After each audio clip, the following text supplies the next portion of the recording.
Hi, it's Bob here, and welcome to a special edition of the podcast.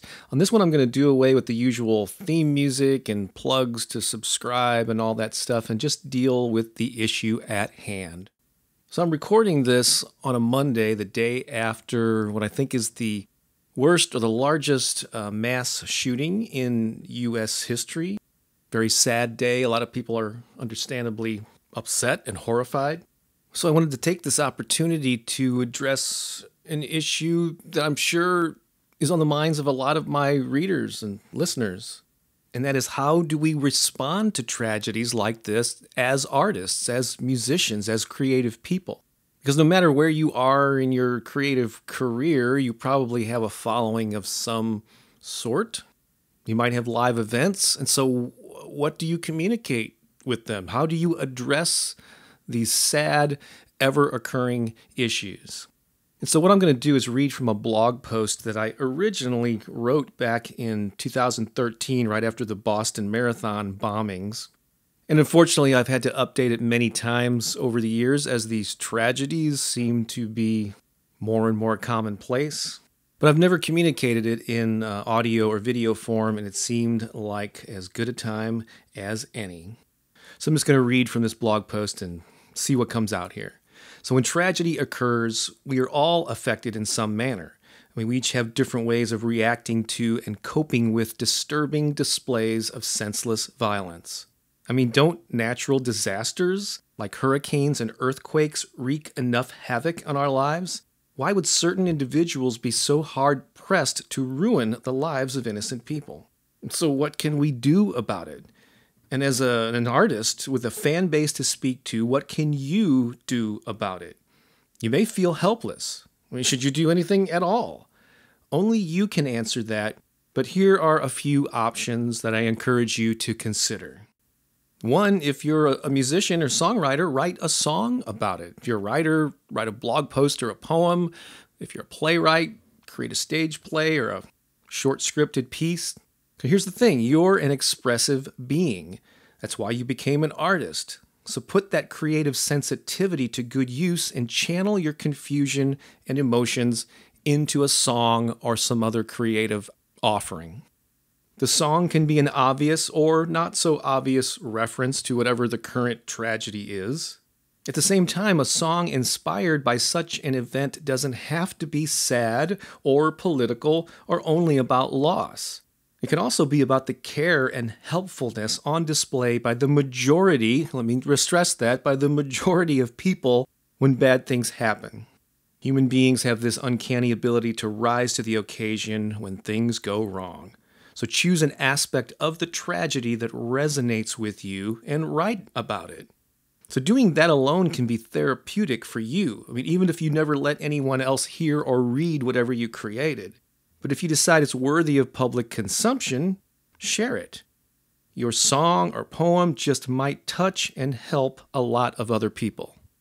2, you can do a fundraising event, if it's appropriate. Think this one through before you commit to it. An event to raise money for a cause should have a purpose and be very focused. With a natural disaster, it makes sense to raise money for widespread general purposes such as the Red Cross. But with an event where humans have inflicted pain on other humans, a more personal touch might be best. If you know a specific person who was injured or whose family is being adversely affected, having an event to raise money to cover their expenses would be a good idea. The more specific and personal, the better. 3, consider how you will address it at your live shows and events.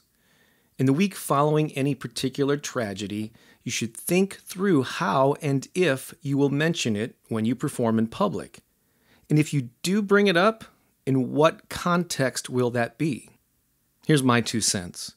It's really easy in the aftermath of senseless, unthinkable acts to feel angry.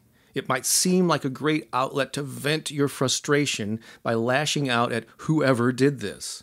You could create solidarity by whipping the crowd into a frenzy of "we're fed up" unity. But is that the best use of your platform? Is anger the response you want to create among your tribe? Is revenge the feeling you want to leave your fans with? I can't answer that for you.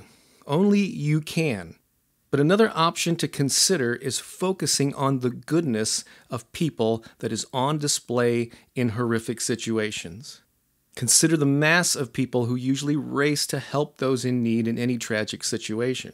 You could use your clout to generate more love and cooperation and less fear and hate. Don't get me wrong, I'm not saying we should roll over and turn the other cheek. I'm all for tracking down exactly who did it and apprehending or eliminating them.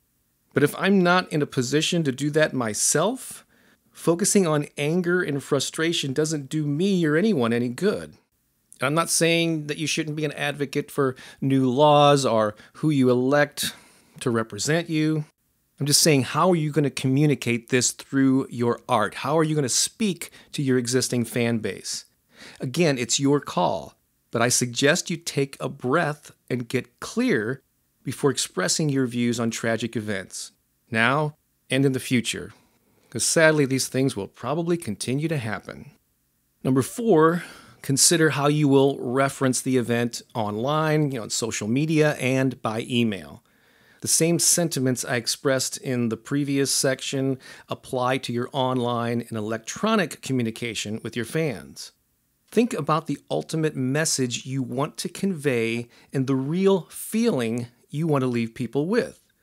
Is it one of sorrow, grief, or maybe hope, change, love? There's no one right answer here, but thinking it through can make all the difference in the world.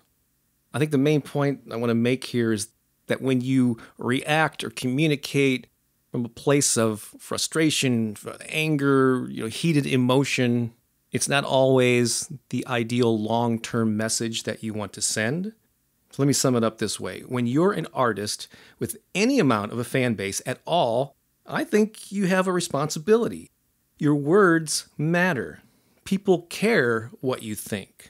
You have the power to soothe people during tough times and help them get through it.